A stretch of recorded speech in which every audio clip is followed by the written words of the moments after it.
आज आपण गणेश जयंतीनिमित्त बाप्पाच्या नैवेद्यासाठी 10 मिनिटात तयार होणारे तिळाचे मोदक बनवणार आहोत। हे मोदक करायला अगदी सोपे आणि खायला खूप स्वादिष्ट लागतात। घरातल्या मोजक्याच साहित्यांमध्ये हे मोदक तयार होतात। तिळाची पोळी किंवा तिळाचे लाडू तुम्ही नेहमीच खाता, पण तिळाचे मोदक नक्की ट्राय करून बघा। त्यासाठी मी साहित्य काय काय घेतले ते एकदा बघून घ्या। इथे मी 1 वाटी शेंगदाणे, 1 वाटी तीळ, 1 वाटी गूळ आणि 1 वाटी सुकं खोबरं घेतलेलं आहे। सर्वप्रथम आपण कढईमध्ये शेंगदाणे भाजून घेणार आहोत। शेंगदाणे भाजताना गॅस नेहमी हा मंद ठेवायचा, नाहीतर शेंगदाणे बाहेरून करपतात आणि आतमधून कच्चेच राहतात। शेंगदाणे आता खरपूस छान भाजले गेलेले आहेत, ते बाजूला काढून थंड करून घ्यायचे। आता त्याच कढईमध्ये मी तीळ भाजून घेणार आहे। तीळ भाजताना देखील गॅस अगदी मंद ठेवायचा आहे आणि सतत हलवत राहायचं। घरच्या मोजक्याच साहित्यांमध्ये अगदी झटपट तयार होणारी अशी ही रेसिपी आहे। तीळ देखील आता छान खरपूस भाजले गेलेले आहेत, ते सुद्धा बाजूला काढून थंड करून घ्यायचे। आता त्याच कढईमध्ये मी किसलेलं सुकं खोबरं भाजून घेणार आहे। खोबरं भाजताना देखील गॅस अगदी मंद ठेवायचा आहे, नाहीतर खोबरं लगेच करपतं।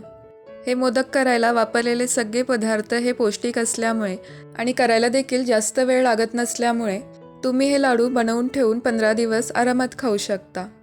खोबरं देखील भाजलं गेलेलं आहे, ते सुद्धा बाजूला काढून थंड करून घ्यायचं। आता मिक्सरच्या भांड्यामध्ये मी भाजलेले शेंगदाणे घातलेले आहेत, भाजलेलं सुकं खोबरं घातलेलं आहे आणि भाजलेले पांढरे तीळ घातलेले आहेत। इथे मी अर्धेच पांढरे तीळ वापरलेले आहेत, अर्धे पांढरे तीळ आपण नंतर वापरणार आहोत।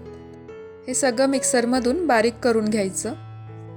अशा प्रकारे मिक्सरमधून आता मी बारीक करून घेतलेलं आहे। आता त्याच्यामध्ये 1 वाटी गूळ घातलेला आहे, 1 छोटा चमचा वेलचीची पूड घातलेली आहे। आता हे सगळं मिक्सरमधून पुन्हा एकदा फिरवून घ्यायचं। अशा प्रकारे आपल्या लाडूसाठी मिश्रण तयार झालेलं आहे।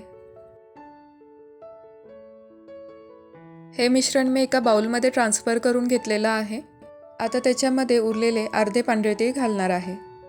असे अख्खे पांढरे तीळ घातल्यामुळे लाडू देखील छान दिसतात। आता त्याच्यामध्ये 1 चमचा तूप घातलेला आहे। हे सगळं मिश्रण हाताने चांगलं मिक्स करून घ्यायचं।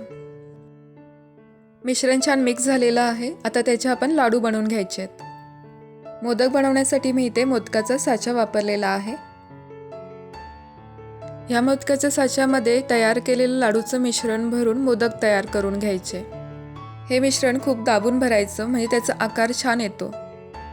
याआधी सुद्धा मी मोदकाच्या वेगवेगळ्या रेसिपी चॅनलवरती अपलोड केलेल्या आहेत, त्या जर बघितल्या नसतील तर नक्की बघा आणि चॅनलवरती नवीन असाल तर चॅनलला नक्की सबस्क्राईब करा।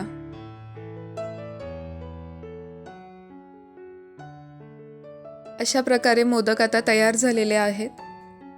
झटपट तयार होणारे आणि खायला देखील पौष्टिक असणारे हे मोजक्याच साहित्यात बनले जाणारे मोदक तुम्हाला जर आवडले असतील तर व्हिडिओला नक्की लाईक करा, शेअर करा आणि चॅनलला सबस्क्राईब करा। आणि अशाच नवीन नवीन व्हिडिओ बघण्यासाठी शेजारी असलेल्या बेल आयकॉनवरती प्रेस करा, म्हणजे नवीन व्हिडिओचे नोटिफिकेशन तुम्हाला मिळेल।